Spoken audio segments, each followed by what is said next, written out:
Thank you all for coming. My name is Sam King. I'm the president of the Honolulu, or the Hawaii chapter of the Federalist Society, and we're going to be talking today about the Janus case, which our speakers will explain more about, but is fundamentally about mandatory agency fees for public sector unions. I want to say a special thanks before we start to Chad Kumagai, who's in the back. He's going to be taking photos. He's the vice president of the Federalist Society. He's got an awesome bow tie on. He helped start all this up, get you all the food. He brought the food here along with R.J. Brown, who I also want to give a special thanks to for helping us out. Thank you. I also want to thank the Grassroot Institute. They're going to be helping out with the live feed on Facebook. And I want to thank Joe Kent, who's running the camera, Sean Matsui, who will be keeping time for us, for the speakers, keep us on schedule, because I know Dr. Akina's we got to keep it moving, get out of here. And then Derek Draplin also, who's in the back running the sound to make sure we don't get a lot of feedback. So thank you guys all. We're also, Derek probably and me will be running around giving out the microphone. If you guys have questions, please speak into the mic so we can get it all on the video. So without further ado, I'll introduce our speakers. Tony Gill, here you go. We've got a lay for you, sir. Ceremonial style. Tony has represented the University of Hawaii Professional Assembly since 1982, continuously in all labor relations matter. This is the union that represents the University of Hawaii faculty on all campuses and islands in Bargaining Unit 7, as defined in HRS Chapter 89, just in case you want citations over there. This representation includes matters at the grievance level, in consultation with the UH administration, in collective bargaining, support of legislative action, at the Hawaii Labor Relations Board, in state courts, and in federal courts. From 1982 to 1992, Tony also represented the Hawaii State Teachers Association as an associate in a law firm, working with his father. Tony has worked for a variety of other Hawaii public sector unions, providing occasional advice on specialized matters, but not as a retained attorney. Tony was Oahu County Chair of the Democratic Party of Hawaii for 3 terms. Tony has also represented the Democratic Party of Hawaii in a variety of litigation and administrative matters, including the constitutional question came up on petition to the U.S. Supreme Court about whether or not there could be open primaries in Hawaii. But unfortunately, sir was denied on that one, as Tony pointed out. And Tony graduated from Roosevelt High School, 1968, UC Berkeley, 1974, and Yale Law School, 1978.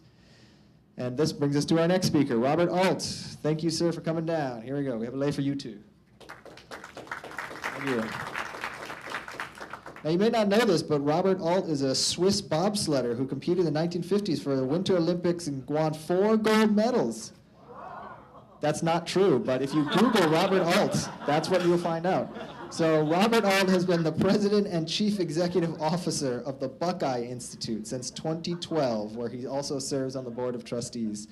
Founded in 1989, the Buckeye Institute is an independent research and educational institution, commonly called a think tank, whose mission is to advance free market public policy in the United States. Robert founded the Buckeye Institute's Economic Research Center and Legal Center, from which the Buckeye team not only imagines public policy victories, but compels them with sound data, objective research, and strategic litigation. I like that blurb from the website. That was good. Thank you. Robert is a nationally recognized scholar with expertise in legal policy, including criminal justice, national security, and constitutional law.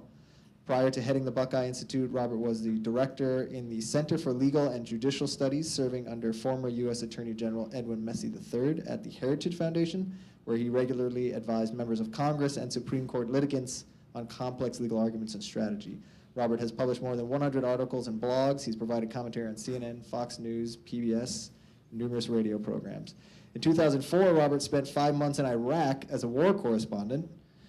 Robert has earned his JD from the University of Chicago Law School, where he was a research assistant to Professor Richard Epstein. He also, following law school, clerked for Judge Alice Batchelder on the U.S. Supreme Court, on the U.S. Court of Appeals for the Sixth Circuit. And in the middle, we have Dr. Keli Akina. Here you go, sir. Another lay for your lay.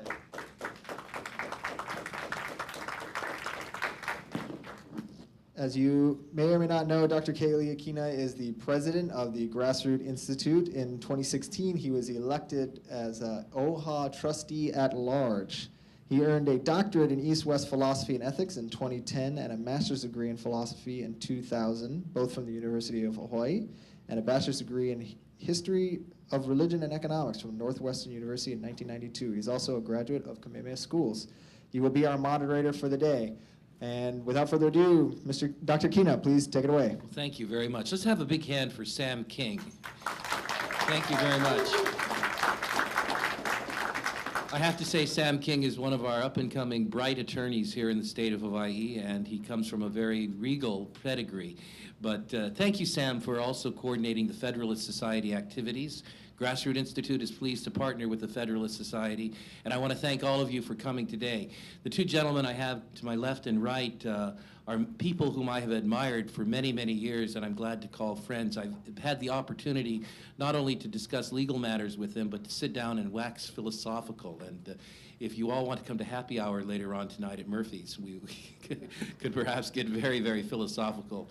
But today's case shows that what happens on the mainland does affect Hawaii, in case we hadn't figured that out yet. And whatever happens in Janus and AFSCME will have ramifications that go beyond the legal, but will also impact our culture and our political world here in Hawaii. The case Janus versus AFSCME is fundamentally a case about employment, unions, and the First Amendment. Mark Janus is a child support specialist in the Illinois government. He's not actually a member of a union, but Illinois law allows the state employee union to deduct dues from his paycheck and use those for union purposes every month. Now, the money goes to support union activities, which includes lobbying and political advocacy. 22 states operate under a similar system, while 28 states do not allow this to happen. Janus argues that requiring government employees to pay dues to a union or find another, violates workers' First Amendment rights to free speech and freedom of association. Why? Is this good? Is this true? Those will be some of the questions that will be discussed today between these two gentlemen who are experts in their field. And without further ado, you've already heard from Sam as to who Tony is. Tony's going to answer a question at the front end for us. What exactly is the Janus case?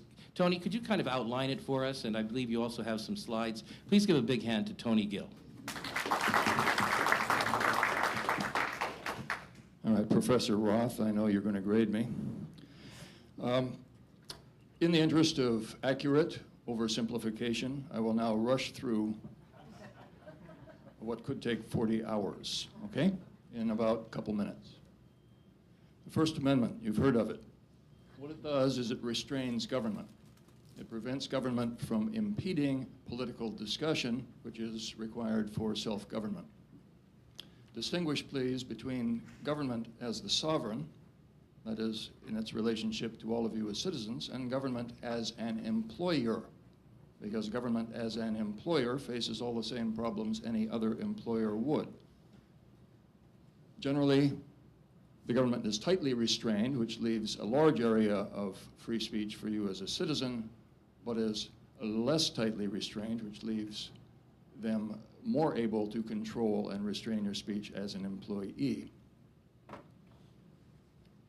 Cases, for those of you who study cases, typically you'd want to look at Garcetti and Pickering. Sites will be available afterwards. Moving on. What the government needs to do is it needs to do all the things an ordinary employer would need to do. It needs to control, direct, discipline, compensate, and deal with all the employment issues that arise. It also has particular privacy interests and secrecy interests that are difficult to manage unless you have pretty spot-on control. So government has two kinds of choices. I'm going to simplify the many to two. It can dictate terms and conditions of employment to the employees, or it can provide some other method of shared governance, if you will. The first tends to make employees grumpy, and the second tends to make employees a little happier, although employees are never not grumpy. So, collective bargaining is a solution which has been arrived at under the second rubric for governments who want to try to create happier employees. And what this consists of is a couple of key principles. First of all, you are authorized as employees to vote for an agent. It need not be an agent. It could be an attorney. It could be a can of soup, but an agent. Secondly, you empower the agent to contract with the government to create what is called a collective bargaining agreement. Third, you as the government define the scope of the bargaining, all the rules of fair play, and how disputes are going to be resolved. This includes everything from the dispute over how to get terms in the first place, which could include strike, and how to enforce the contract once it is obtained, which could be typically arbitration in the grievance process. Now, your cites here, Constitution of Hawaii, Article 13, Section 2, that is a 1968 enactment, and Hawaii Revised Statutes, Chapter 89, which implements the same, and that would be as amended, numerous amendments since 1970. Now notice, one of the things that this approach does is it offloads from the state to the employees a large proportion of human resources work. I put a little exclamation point on the chart because that's a smooth move. Now, in order to make this work, what the government does, and that's the source of the contest in Janus, is it taxes all the employees for the agent's work. Okay? That's 89.4 in our statutory system. So, a quick history. For 50 years, more or less, and you can dispute exactly when this thread arose, but generally speaking, 50 years, the Supreme Court majority, because it has been a source of dispute in some cases, has held that it's legitimate to tax all the employees for the agent's work. It's not legitimate to tax employees for unrelated political assertions that a union or agent may make. Now, again, that's a distinction between government as an employer and government as a sovereign. Secondly, the Supreme Court has believed that it's possible to fairly distinguish political from collective bargaining related topics. It may be hard, but it can be done. Thirdly, the government has, the Supreme Court has believed that there are fair methods of assessing objectors for only the costs of collective bargaining and not the costs of unrelated politicking. Now, the cites on this are numerous and legion. Again, I can provide them afterwards, but if you get into Janus' case, you'll find these cases discussed at great length by both sides. Generally speaking, the key one that comes up most often in conversation is ABOOD, A-B-O-O-D. You can see it on the chart there, but there's a long line of them over a number of years that implement this concept of taxation of an agency fee to cover the collective bargaining agent's costs. Now, what are the contentions in Janus? Janus plaintiff contends chiefly that, quote, it's all political, unquote. There's nothing that a union does which is not political, and accordingly, it's not appropriate for the government to shield itself behind the employee screen. All of the things that unions do are political, and therefore, it is incorrect to assess any employee a mandatory fee to support what is in essence a political activity. They also point out that stare decisis principles should not apply if ABOOD was wrongly decided in the first place. Now, the AFSCME response to this is something like the following. You know what, this case shouldn't be here because of a procedural botch-up. We can go into that later. It's fascinating to lawyers. Secondly, there are no facts in the case from which you could conclude what a union does. There's no facts in the case because this was decided on a motion without a trial in which the plaintiffs essentially called down fire on their own position to assure that they were dismissed out so they could take it up immediately without having to go through the bother of trying the case. Interesting tactic. AFSCME asserts that governments do have the authority to tax all employees for the pro rata costs of their collective bargaining activities, and moreover that it is possible to separate them. And finally, stare decisis has importance in this case, particularly because of the large reliance of many, many states, many millions of employees on the existing setup. So what are the issues that are going to get tossed around here? I do urge you, if you have the remotest interest in this topic, and I assume you do, other than just the sandwich, you should look up the Janus case and find the transcript and look at some of the amicus briefs, because they are profound, they are wide-ranging, and they raise innumerable issues. One of the things that matters that will probably not come up in Janus but is a surrounding issue is whether an employee who objects to being taxed should be able to opt in or opt out. We can go into this more later, but that's an important point of civil rights. The procedural path.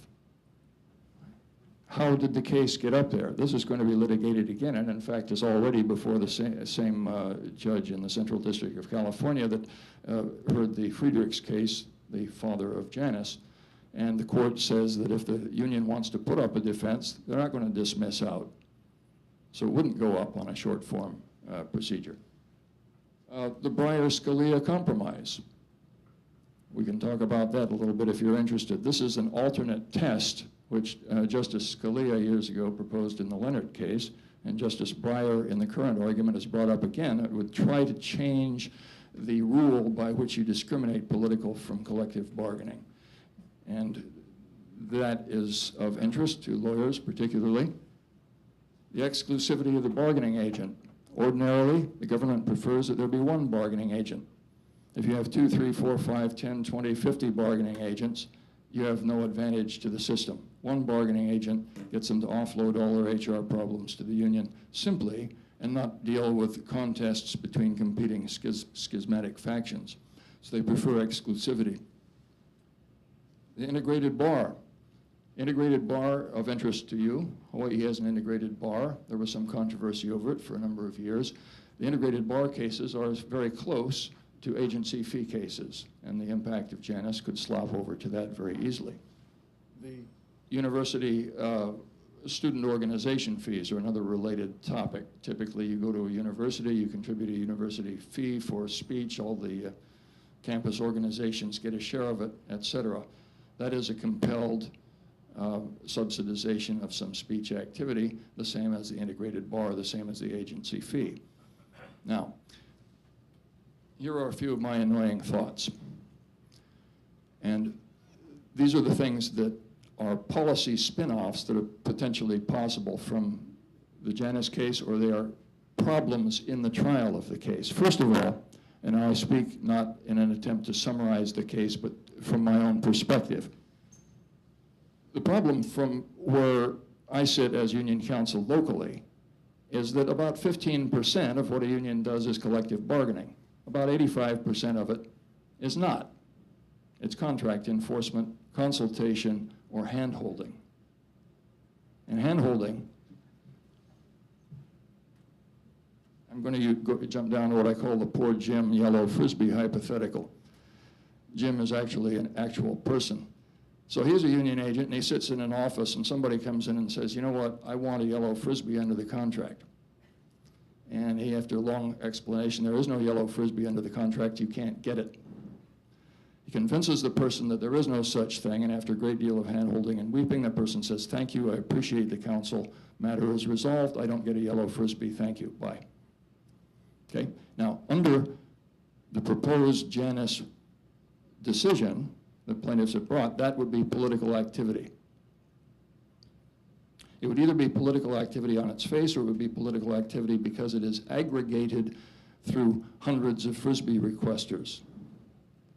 This is problematic to me, because I don't think that sensible people devoid of ideology would call that political activity. Nobody heard it. It was private. It was contract enforcement after the fact, and it had no impact on the public fisc or public policy. Nonetheless, although that is 25% of what UPA does, that would be rendered political under the proposed Janus ruling, and I think the justices will struggle with that.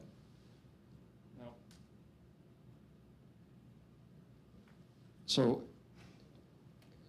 let me hop quickly, in the interest of time, to one other point. I've listed here a long list of things that I personally think are implicated in a possible Janus decision. We don't know it. I think we know where it's going to come out, but we don't know the rationale. These are things that are potentially tied because they are somewhat like agency fee problems. Thing one, the employee's retirement service. Employees are taxed and money is moved to fund managers who move them to corporations, both layers of which engage in political speech without any control by the employee. If agency fees cannot be taxed, can this be done? Or is it a First Amendment violation that allows you to object and get out of the employee's retirement system? Same argument regarding health fund. The Hatch Act. If everything is political speech, how do we regulate our ethics provisions? How do we regulate confidentiality requirements? How do we regulate whistleblower activities? Those of you who are around town may remember recently we had an interesting First Amendment bit of speech advocating that there was a nuclear attack. If every grievance is constitutionalized, Lordy, I've left a lot of money on the table over the years. And most interestingly, at the bottom of the list, if all of those activities are intrinsically First Amendment protected, all of those things that a union does, then how is it fair to prevent the unionization of all employees of the government? And moreover, how is it fair to regulate or prevent the most expressive collective activity possible, i.e. the strike? Now, so I want to stop here. Mr. Ault has been very kind to come in from America to discuss this with us. And he had the benefit of actually being at the argument the other day, which I envy him for. Thank you, Tony, very much. That was a very complete and informative introduction to the case. As mentioned by Tony, Robert Ault was actually at the oral arguments, and he is the author of one of the amicus briefs. Robert, would you chime in? I'll give you about 5 minutes to indicate if there's anything else you'd like to add to the introduction, and along with that, some of your perspectives on what you think the justices really are saying by their questioning at the oral arguments. Sure. First of all, thank you to the Federalist Society for hosting me today, for Dr. Akina for moderating, and for Tony for participating. I think I think that was a useful summary. My one core distinction I might distinguish between your use of the term tax. I think there's a fundamental distinction, and that elides a difference between my requiring you to pay something to a third party, which is what's the case in this particular case, and my taxing you for the general fund for other purposes. For instance, I can't, to show you why that might be important in a particular case, under Supreme Court precedent, I can take money from the general fund and I can pay it to a church, for instance, to finish a parking lot used as a playground in a recent case. But if I forced you to pay money to that church directly, that would raise very serious constitutional questions. So, differences in how it is that government effectuates particular policies can be important. So in this particular case, I think what we're talking about is not a tax, but a required subsidization of a third party.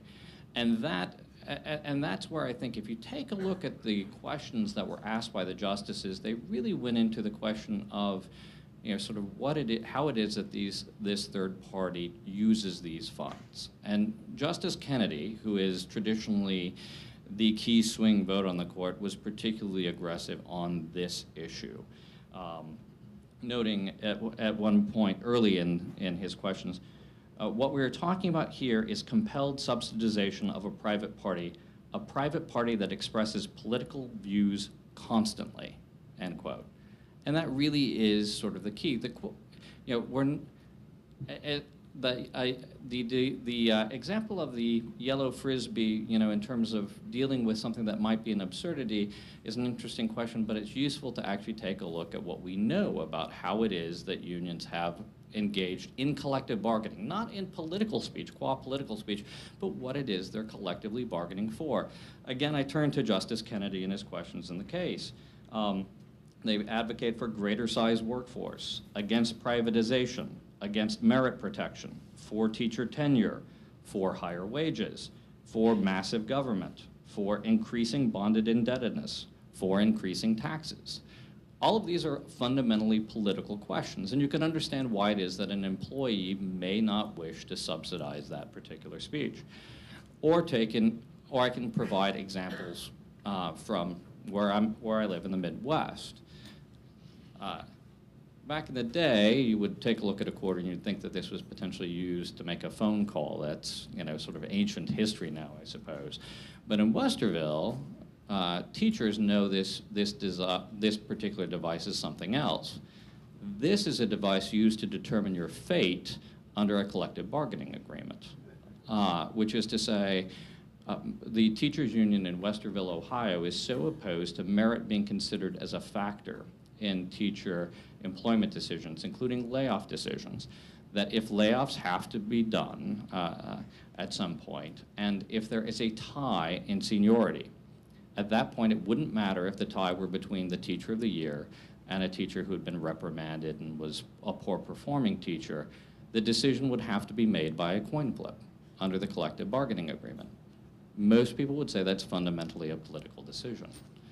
Or let's take a look at a case that arose out of Michigan. How many of you know what this is? A breathalyzer. A lot of lawyers in the room. I'm guessing that teachers wouldn't necessarily tend to know this, but in Bay City schools in Michigan, perhaps they would, because the collective bargaining agreement in Bay City schools said that a teacher could not be fired for showing up to work drunk 4 times. It was only on the 5th time showing up to work drunk that the teacher could be fired. The teacher could likewise show up to work stoned twice and not be fired. It was only after the 3rd offense of showing up intoxicated with illegal drugs that they could be fired. The teacher could sell drugs to their students once and only be subjected to a 3-day suspension under the collective bargaining agreement. It was only after the 2nd time that the teacher showed up and sold drugs to a student in the classroom that they would be permitted to be fired. It's difficult to say that that wouldn't be a political speech. So these are the sorts of things that teachers like, for instance, Rebecca Friedrichs was very concerned about when she raised her case, and Mr. Janus is concerned about. And it's not just those sorts of collective bargaining speech. There are also areas where clearly what is being considered as chargeable expenses for the purposes of the collective bargaining agreements would be things that, you know, issues of public concern that clearly have nothing to do with collective bargaining. Just as an example, the unions generally require the individuals who are paying agency fees to help subsidize their conventions. Those conventions include platforms that passed resolutions including demanding gun control, statehood for the District of Columbia, marijuana legalization, comprehensive immigration reform, an end to the use of state laws that protect religious freedom, and a resolution to demand the U.S. adopt the metric system. The metric system. Stop the madness. Robert, very quickly, in less than a minute, can you give your impression of what the justices think about the Janus case from the questioning of in the oral arguments? Well, you know, fortunes have been lost many a time by trying to predict how the Supreme Court was going to rule based on oral arguments. And, you know, in this particular case, most people were looking at the dog that didn't bark. Obviously, this case had been heard once before, essentially in Friedrichs. Justice Scalia was on the court at that point. He, of course, had issued a separate opinion in the Leonard case, so people were looking at him, and it seemed like he was very much in support of defending the First Amendment rights of the workers in that case. He subsequently passed away. So all eyes now on his replacement, Justice Gorsuch, who seemingly knowing this fact was completely silent during oral arguments. Kennedy and Roberts, who are probably the other justices that people might consider swings on this seem to be pretty strongly supportive of Mark Janus's position. So if, based upon that, one would tend to think that there was that Janus has a slight edge in the case if in fact one can infer anything from silence, but I wouldn't read anything beyond, a potential victory. There's many ways that a Janus victory could be sliced, from standard of review all the way up to a more robust victory. Thank you, Robert. Tony, if the court rules in favor of the plaintiff and if it outlaws agency fees, what would be some of the ramifications, particularly in Hawaii? For example, how would public sector unions make up the difference in the funding? How would they adapt? What are your thoughts about that? About 5 minutes. Okay, this is an interesting question because as the rhetoric from the left tends to lump all corporations into one box, rhetoric from the right tends to lump unions all in one box, and they are not. I think that the first thing you'd want to look at is what is the culture within the bargaining unit. There are certain state employees, particularly the blue-collar ones, who come from a strong culture of unionization. Their peers in the private sector are unionized. They understand what is at stake for them, because more than any other kind of employee, they are kind of a fungible entity. And I suspect that in those units there will be a fairly strong solidarity maintained, even if agency fees become purely voluntary. I suspect that social pressure and tradition would require those folks to continue to contribute at a relatively high level. On the other hand, you have the state employees ranging through the clerical and quasi-professional ranks, even in the professional ranks, probably the university professors at the professional extreme, and within the university, people of the most fabulous variation. So I think that the first question is, what is the culture of solidarity in the bargaining unit? The second question is, what has the union, and some unions represent more than one bargaining unit, what has the union done internally to secure itself against the loss of income? What is its downsizing program? Another major question that would vary the result of the impact is, what is the state of Hawaii's response?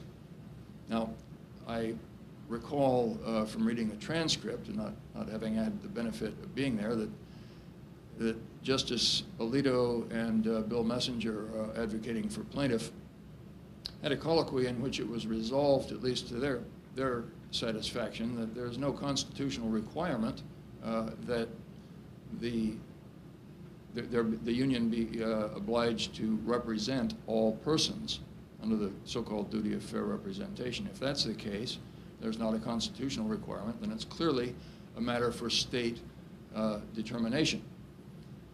So states may adjust the DFR, they may adjust unit boundaries, they may take other steps, foreseen or unforeseen, in response to Janus. And those, the three factors I've mentioned so far, have a great deal to do with what the outcome is. How that impacts politics reflects, again, another level of speculation. Unions in this town have an undeserved good rep for political effectiveness. Some punch above their weight, some don't show up to the ring. Some have many members and little effect, some have few members and great effect. Some mobilize political action through membership in the field. Some create political results through the expenditure of money. So if the money is missing, that tool is gone for those unions, but that doesn't do anything to unions that actually do have the capacity to mobilize members en masse. So you've got a very complex situation, and as a result, I don't think that anybody can completely foresee what will happen because there's too much at stake that's variable. Additionally, the plaintiffs and their general supporters have a lot more cases in the hopper. There are cases to deal with most of those things that could be variables. So we're going to be looking at a chaotic situation, which will result, I think, in probably 3 to 6 months of intense hand-wringing anguish and the filing of many suits, and then a 3 to 5 year, possibly 10-year period of having all of the post-seismic activities settled down. Okay. Well, thank you, Tony. And I'm going to switch over to Robert here, who's observed the evolution of public sector unions across the nation in his own research. And could you let us know a bit about what you've seen in terms of the impact of right-to-work laws on public sector unions and what you anticipate the impact of a ruling in favor of Janus to be on the structure of public unions? So our brief in the Janus case actually looked at some of these empirical questions. What could we potentially anticipate? What would happen if, in fact, Mr. Janus were to win? And so what we decided we'd do is take a look at recent right-to-work states and the impact it's had on union membership rates and spending, and also take a look at the broader swath of right-to-work versus non-right-to-work states and membership trends to see what we could glean, what impact, if any, removing compulsory agency fees, which is to say the requirement to pay agency fees as a condition of employment, what removing that has on membership rates. So we took a look at 3 states that have recently enacted right-to-work laws, Indiana, Michigan, and Oklahoma, and we found that the unionized population actually increased after the right-to-work laws became effective. Looking first at Indiana, they enacted right-to-work in 2012. In the first full year after the law, Indiana added 3,000 union members. Numbers continued to increase in 2015 and 2016. Michigan enacted right-to-work in 2013. They saw a decline in membership, but numbers for 2016 exceeded those for 2014, suggesting after an initial dip, there was actually a correction and an upward trend. We actually saw this in a number of states that actually enacted right-to-work laws. It was an interesting trend where you had an initial diminution followed by an upward adjustment. Looking at the larger national trend, from 2004 to 2013, union membership rates in right-to-work states increased by 0.5%. Not setting the world on fire, but nonetheless an increase in overall rates. By contrast, membership rates in non-right-to-work states decreased by 4.6%. All of a sudden, that 0.5% is looking pretty good, given that it's in the positive column over the same period of time. You take a look at this and ask the broader question, can unions operate in a world in which they cannot compel agency fees? So, number one, we clearly have examples from the right-to-work states. We also have an example from the federal government system, which does not actually require agency fee payments as a condition of employment. The takeaway seems to be a couple of things. Number one, the unions don't need the compulsory agency fees to survive or even thrive. In fact, they seem to actually be doing more positively in recent years in right-to-work states in terms of membership growth than in non-right-to-work states, which raised the further question of why. And the answer seems to be adaptation and competition, which is to say, in states where there is right to work, where there's not a requirement to pay agency fees, the unions have to compete for the business of the employees. They have to be able to show and provide value to them in order to actually get them to go ahead and pay those union dues or agency fees. And they seem to be successful in doing so, which is to say they shift, and we do see some shift. Among the things that we see is in right-to-work states, the amounts spent on what we would traditionally call overhead costs seem to go down. relative to overall spending. And that seems to be consistent with the general desire of union members. When you take a look at how it is they would like to see their union dues, what they would like to see their union dues spent on. Another area where you could potentially see a modification would be in political activity. In survey after survey, union members rank political spending as among the lowest priorities for them in terms of spending, but it ends up being a pretty significant line item for unions. And so it's predictable that you may see a modification or a readjustment with regard to how it is that how it is and how much unions spend for political purposes. But in any event, what seems clear is by adapting, they're able to better appeal to their potential constituents, to their potential members, and not just actually sustain membership, but in some cases grow. Thank you, Robert. And I want to ask Tony to respond a bit to that, but first let me give a little bit of context. It sounds like Robert is pointing out that we are in an environment in which public sector unions are evolving, and that's apparent to everyone. But what you're suggesting, Robert, is that Janus is not about pro-union versus anti-union, but that union members have much to gain in a positive ruling for Janus. I'd like to see what your take on that is, Tony, as well as maybe some comments on the culture of the evolution of unions in today's political and economic environment. I guess my answer or response is on two levels. First of all, in the discussion you just heard, or the presentation of what union members may or may not want, I'm in no position to argue particular findings from other states. It's not my expertise. I accept what's been said. But notice that we all understood very well that union members hope for greater expenditure on their collective bargaining functions as opposed to political functions. Notice that we here in the room understand this concept. We can easily interpret it roughly. The argument in Janus is that there's no distinction. But I think that that's one of the reasons my hair gets rubbed backwards by plaintiff's presentation in the Janus case. So the unions vary in this town considerably in the amount of political expenditure that they make. And I think that one of the key distinctions to draw here is that first of all, the union I represent most, UHPA, doesn't have a national organization. It kind of went sovereign some years ago. Not AFT, not NEA, not AAUP. We just fly where we like. And as a result, nobody is remitting per capita to DC.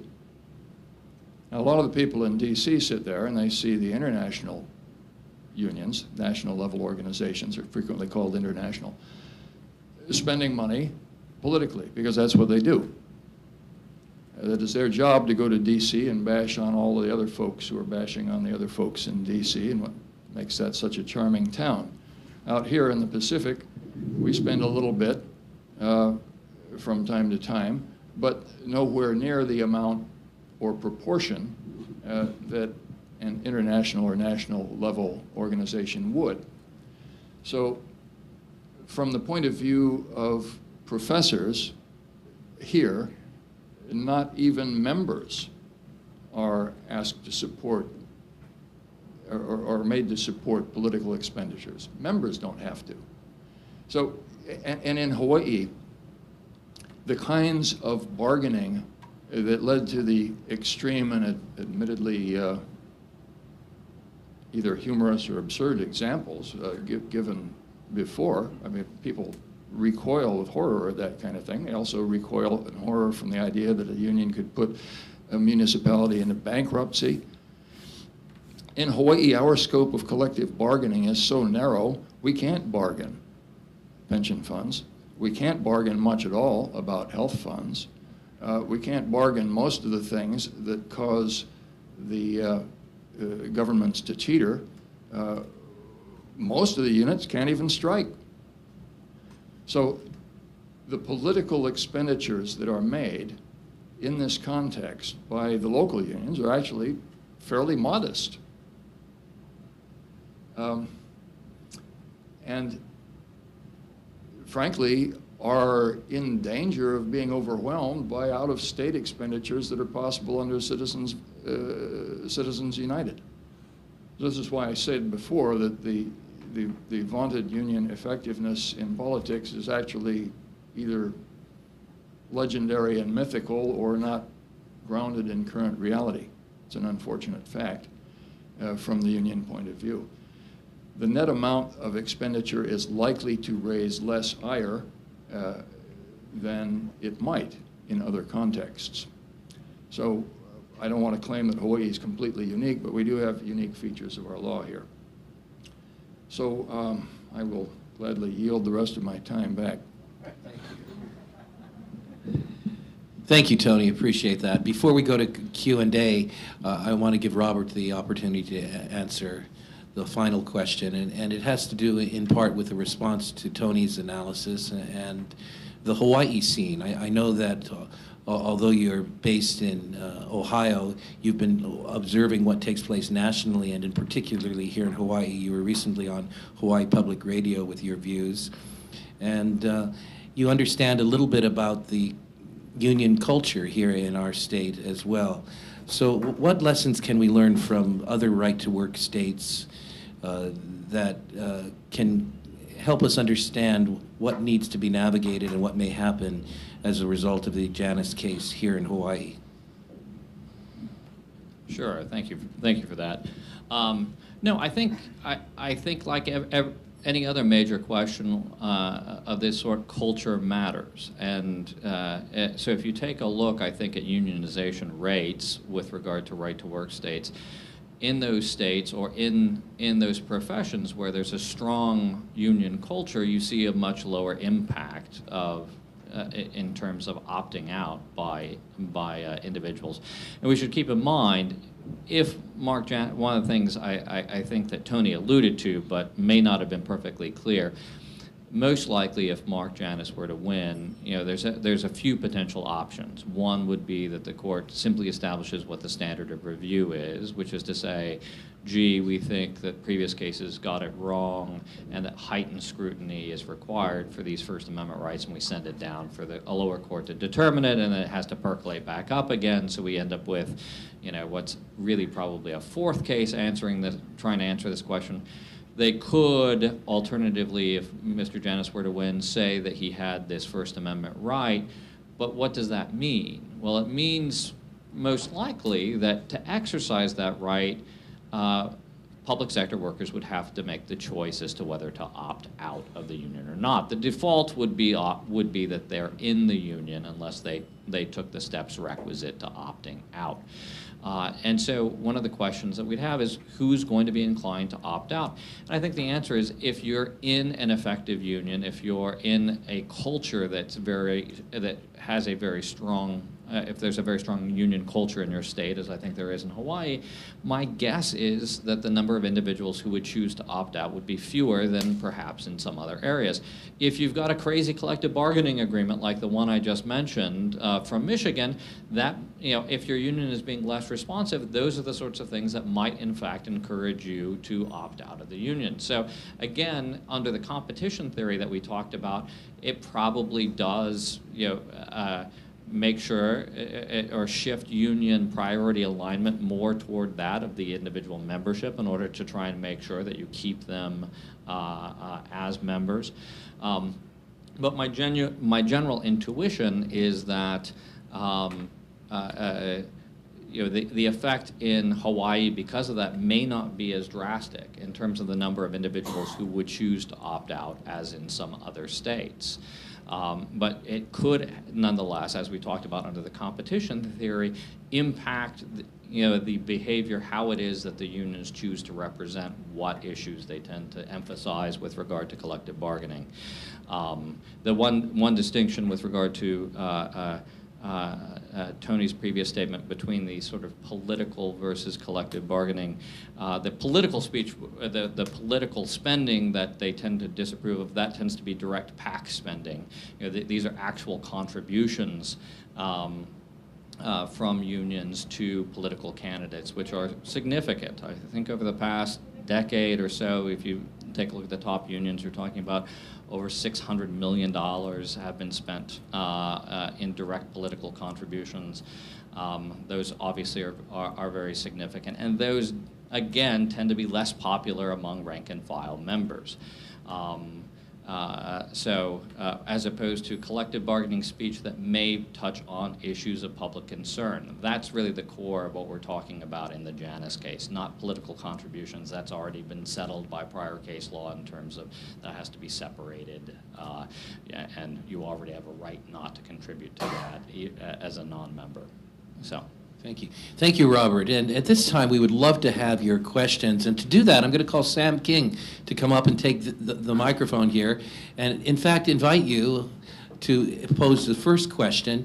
And what I'd like to do is ask, while Sam is asking his question, anyone else who'd like to ask a question, just come to this aisle, walk up this aisle, and Sam will give you the microphone. So be the role model now, Sam, and you should show us. Well, my first question was pretty simple, actually, since I'm being thrown right here for my genius question. Your data on right-to-work states, did that relate directly to public sector unions or to all unions in those states? Because I know there's a difference between right-to-work in the private sector and then agency fee in the public sector. Yeah, no, I believe I'd have to take a look back at the data from the brief we got. It was from the Bureau of Labor Statistics, and I believe that it didn't disaggregate out, so I think that was both public and private sector unions. Before we get started on Q&A, too, I want to make a few announcements. Please drop off your evaluations with Chad when you leave, and also pick up your certificate of attendance if you need the 1.5 CLE credit hours that we're offering to everybody. Also, I just want to let you know the Federalist Society is planning some future events. We're going to talk about affordable housing coming up soon, hopefully, and licensing laws in Hawaii. So that should be exciting. If you have any other suggestions, feel free to email me. Let me know. Anybody? So who's first Very good. on the questions? Oh, my dad. Okay. No, I'm just wondering, does this case only apply to public sector unions, or is it possible that is this coercion by the state in the sense because it involves public sector unions, or are there ramifications for private sector unions as well? I think most people understand this as a First Amendment case and therefore applicable to direct government action and most clearly to the government's relationship with its own workforce. It has political slop over, obviously, to the larger right-to-work question, but I think the answer is public sector only for all practical purposes. Real quick, so not a fan of the integrated bar, as I'm not. Yes. You talked about we had that issue with the integrated bar, and then it voted down, and then they fed everybody a bunch of beer, and then it got voted in. A week later or something. So would this case, if Janus won, would this case apply to like a bar association? Is that considered state action? It is a cousin of the doctrine, and depending on what they write, it may well. Now, Mr. Alt was correct to point out that one of the things the court could do is simply try to refine the standard of review. And as you know, appellate lawyers ponder standards of review the same way many people collect fine wine. And they wonder about the nuances and distinctions of these various standards. And depending on what standard is ultimately selected as the vintage du jour, we could determine that an integrated bar may be on weak ground. Robert, any thoughts on that? So as to the first question, it was interesting that very question was raised a couple of times in oral arguments, and specifically the issue of whether Shelley versus Kramer, would create, using that sort of a system. You remember that the question of whether or not the government could enforce a contract, which would be contrary to law, whether or not that would create conditions for private sector employers. I believe the Solicitor General was specifically asked that question, and he argued strongly against that. So at least in terms of the four corners of this particular case, even sort of under what I think is probably the furthest extension of sort of a state action doctrine that's been recognized, that the advocates in the case didn't think that this would be applicable directly, at least to that. With regard to the integrated bar cases, there certainly could be some application, and to a certain extent there probably should be some application to the extent an integrated bar would actually engage in coerced political speech. Most of the time when we think about sort of coerced political speech by bars, it's not by per se integrated bars, it's by external bar groups. The American Bar Association, for instance, is not it's not a state bar. It engages in a great deal of political speech with which I and many others disagree, and I'm therefore glad that I'm not compelled to give them money. Thank you. Next question, or a quick comment if you want to make one. Anyone? We're not leaving until you ask. You need the full 1.5 hours. Okay, we got a couple going on back here. All right, Sam's catching someone in the back. Go ahead. Hi, quick question. Does this possibly, Janus, create an incentive for public employees unions to support privatization under the condition that they continue to represent the workers, as in the Maui hospital case? Tony, do you want to take a stab at that first, and then Robert? Okay, this is a tricky one. The question is, would public sector unions, and he's thinking particularly of HGEA, support privatization, which would mean spinning off some government function to a private management? And in the imagined hypothetical, he's talking about spinning off from the State Health Systems Corporation to management by Kaiser, on the condition that they still remain the collective bargaining agent and thereby cleverly escape the problems created by a right-to-work regime on public employment, whereas they can get out of those strictures in Hawaii's private sector environment. Very clever question. The problem I have with it is I don't agree that the transition is seamless. I think that at some point in the transition, okay, deep breath, everybody. There's no successors and assigns clause in the existing arrangement between Hawaii Healthcare Corporation and the HGEA. Consequently, for those of you who are interested in making trouble for the HGEA, you should be out there pointing out that there has been none, and it's a very unclear question under National Labor Relations Board doctrine and Hawaii Labor Relations Board doctrine about whether you can simply transfer employees that way without an election. So, cool plan if it could work, but nobody's litigated the hell out of it yet. So I defer to the future. Robert, I don't know if you've had an opportunity to observe our foray into transitions from government employment into what Tony called privatization, or what politically correct might be called public-private partnership, with reference to our Maui hospitals. But would you have anything to comment on? Well, speaking from ignorance as to the particulars, but I think having the gist of what's potentially at stake, I could see where I think Tony's statement, obviously, with regard to the transaction costs and so forth, I mean, there's not a obviously there'd be some risk. And so in some of these cases, obviously, there may be a determination made that unless we know that we're going to be able to succeed and be the successor union for a private entity, that risk might be sufficient to prevent them from seeking that jump. But I could see, going to sort of the larger question, I could see this promoting a shift to more private-public partnerships, or to privatization, to having private entities perform, if in fact, to a certain extent, unions were privileged with regard to being able to have agency fee requirements in the private sector that they couldn't have in the public sector. I could see that, once again, just legitimate business decisions by the union suggesting that that would be a better avenue for them if they felt that they would end up benefiting in that way. I'm going to generalize a bit and take off of that question.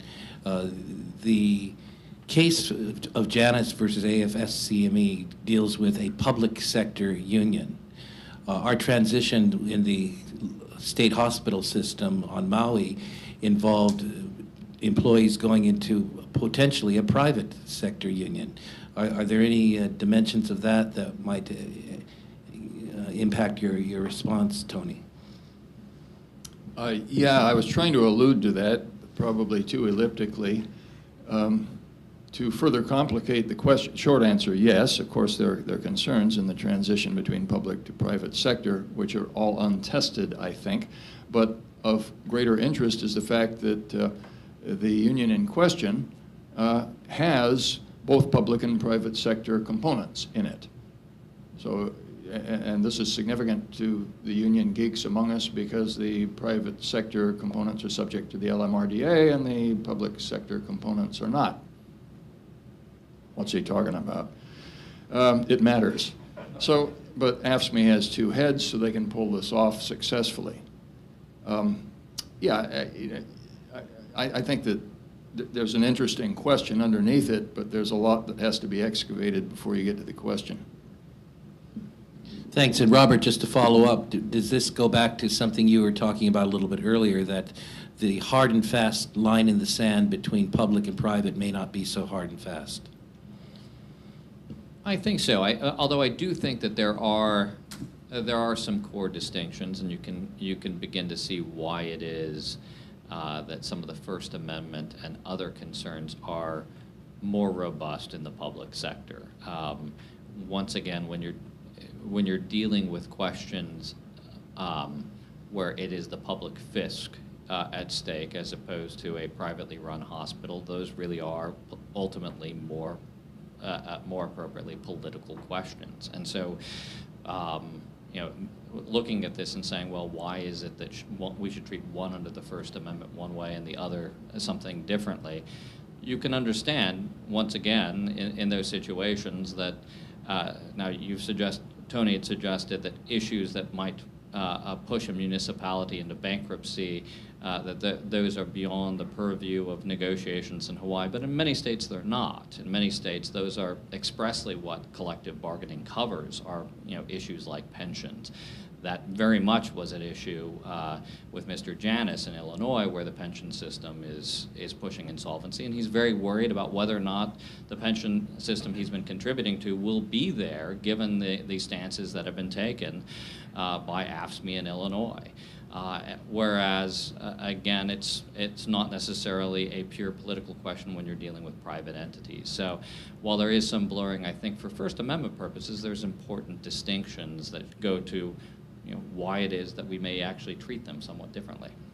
We'll come up for air now and to open up for any other questions. Way in the back over here, sir. I think we have one over okay, here. Go ahead. Yeah, we have one right here first. Okay. There you go. Hi. As a mere faculty member in political science and nursing, it's delightful to hear the lawyers arguing the nuances. I do have two questions for you, Robert. The first is a very practical one. When you mentioned the three states, Indiana, Michigan, and Oklahoma, you didn't mention what had happened in Oklahoma, unless I fell asleep. And that was merely the fact that I didn't jot it down out of my brief. But if you'd like, again, the overall results were positive, and I believe they're quoted in my brief, which you can find online. Okay, great, thanks. The second thing, in the same area, when you were talking, you mentioned at the same time that spendings on political purposes had been dropping in those states, and I wondered how you were defining political purposes. This went specifically to PAC spending. And in particular, I hypothesized that it might, but the interesting thing actually is that the one state where I know off the top of my head what happened was Indiana. And in Indiana, actually, political spending did end up increasing, at least in the initial year after Right to Work was enacted. It stayed steady, I think, in one year, and then it actually went up, marginally in another year. And so in terms of that, once again, the statement that political spending might end up decreasing was a hypothesis based upon, sort of union worker satisfaction questions. The actual data from Indiana showed a modest increase or stability with regard to political spending, defined again specifically as PAC spending there. So on that count, we'll wait and see. As far as the overall political influence, though, it's interesting that that was probably one of the more heated exchanges in the Supreme Court. Justice Kennedy asked the attorney for the unions whether or not, whether if they lost this decision, they would lose political clout. And the union lawyer said yes. And Justice Kennedy's response was, well, isn't that the end of the case then? His point being that fundamentally what you're saying then is if in fact you're not able to compel agency fees, that you're going to lose political clout. Fundamentally, you're using those agency fees for political clout. Tony, would you like to respond? This is where I envy Mr. Alt for being present, because he correctly quoted that exchange. But notice there are two ways that a union can lose political clout. Way number one is as suggested, and as is Justice Kennedy's model. Sure, if for some reason union income goes down, and therefore political spending goes down, and therefore political clout is lost, doesn't that prove that union spending is all political? Not necessarily, because the other way is the good faith result of unions having to cover, through fewer and fewer contributions, the same number of people who are the same expensive drag on contract enforcement. So, for example, if you get a cascade of free riders, because human beings, being economically wise as they are, they reason, if I can get something for nothing, why wouldn't I? So the problem that the unions perceive in the loss of agency fee is that the next guy in line says, wait a minute, I get the contract, I get the wage, I get the grievance procedure, and the court says I don't have to pay. What am I missing? There's a 1% to 2% kajing for me if I just say no. That's a free rider thing. It's human nature, it's not ideological. It's the same thing as in ecology, there's the tragedy of the commons. People don't, it's the same thing when you log onto that website that asks you, gosh, haven't you been here a lot? Why don't you contribute? And you go, nah. It's exactly the same thing. People just don't. And so if there were, and this is the question, that's the political science question that confronts us, if there were a cascade of free ridership, the union wouldn't have money to spend on bloody anything, which does not prove that they're anything except that they're broke. It doesn't prove that they were making too many political contributions before. Now, one other point related to that, which I think everybody ought to appreciate in this town, direct political contributions to candidates over the past generation have been so highly regulated and dialed down that they're essentially meaningless. The law has removed political parties' ability to channel money. It's constrained the amount of money people can directly give to candidates that they support, but the so-called independent expenditures are a free fire zone. So basically, political contributions to candidates are old tat. We don't do that. The so-called independent uncoordinated expenditures are where it's at, and that's where billionaires get to play, large corporations get to play, and unions try to climb into the same scene. So keep your eye on that ball. Robert, before you respond, we have a saying here in Hawaii, I'll explain to you later on, that we all can join in. It's called give a union a shaka. Well, now I feel like we're off to the races. So there were several things there that I think are worth responding to. The first is the use of the term free riders. Again, the idea here is if in fact an individual is not forced to pay an agency fee, that they're getting some unjust enrichment. They're getting some unjust benefit by virtue of the fact that they're getting the same union contract that the other employees are paying for. But Justice Kennedy, again, in the Friedrichs case, in oral arguments, rejected that formulation and referenced them more as compelled riders, which I think actually is probably more the case, and that's really what we're talking about here. That's the core of the question. It's one thing if I'm giving you a benefit, if in fact the contract I'm giving you is the sort of thing that you would actually want, that speech you would want to engage in. But what if in fact instead of hopping in your Uber and them taking you to the destination you wanted to go, that they took you someplace you don't want to go, and then they charged you for the privilege of going there. You wouldn't be very happy with that, and you'd be even less happy if you had a First Amendment right at stake. And that's what we're talking about in these cases. Mr. Janus and Ms. Friedrichs, in both cases, were forced to engage in speech that they disagreed with. That wasn't a benefit to them, that was a constitutional burden to them. And let's not pretend that it wasn't. The question is only whether or not we're going to justify that infringement based upon some other larger interest. With regard to sort of the question of whether or not the union should be forced to do that, I actually do agree with Tony on a point that the question of whether or not exclusive representation, whether or not there's any constitutional requirement, I don't see any constitutional requirement to do so, and in fact I think that could be a remedy if the unions really are concerned about the effect of having to represent individuals who aren't paying agency fees.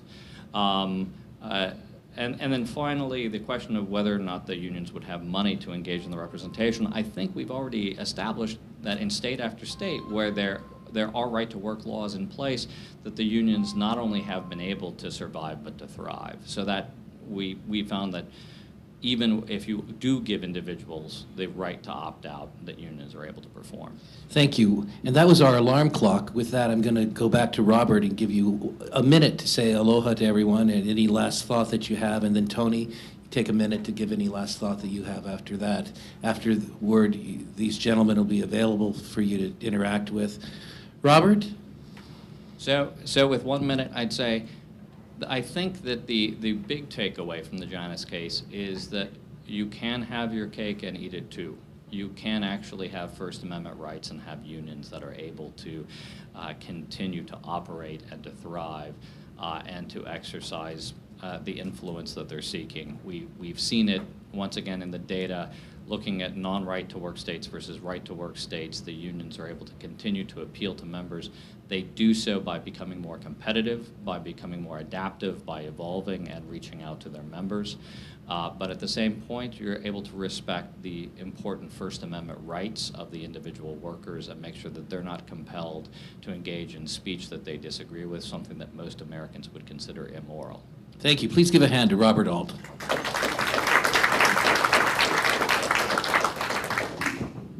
Tony, final thought. Speak closely to it. Does that mean I'm at an end? These are my final thoughts, people.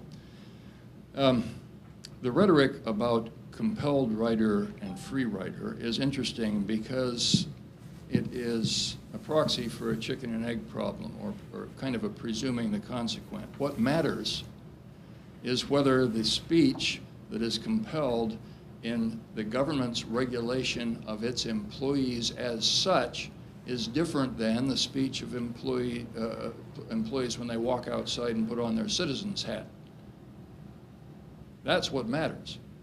If the government can't compel certain kinds of behavior within its workplace, that has spin-off effects that could be colossal. And if we remove from the union context and apply the same reasoning to the employees' retirement service, you can understand why a person may think, I have no need to contribute to the employees' retirement service. I have TIAA-CREF. I just as soon run my 401k. I have private investments. I'm a Bitcoin guru. Whatever. But that's very similar to the question that's being asked here. Now, what happens when you have a system which does not have the ability to charge, and I appreciate your point about the word tax, it was technically incorrect, to charge people in a system that requires participation. If the government can't do that, there are going to be problems with the government, never mind the unions. So I think that we agree on this, that there's a wide range of decisions that could come out from the Supreme Court, but for my money, the most important thing will be exactly how they write the decision that gets them to where they want to go, and we know they want to go, which is to defund unions. Do they write it in a way that also makes government unmanageable, or are they able to perform some kind of distinction, which I'm not seeing yet, that would contain the damage to the immediate target?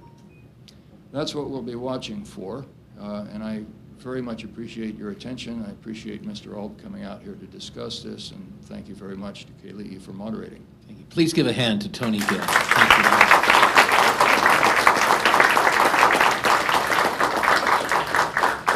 Well, thank you to all of you for joining us today. This has been an enlightening conversation and a civil discourse, which is something that is wonderful to have take place in Honolulu. Thanks to the Federalist Society and the Grassroot Institute for putting this on.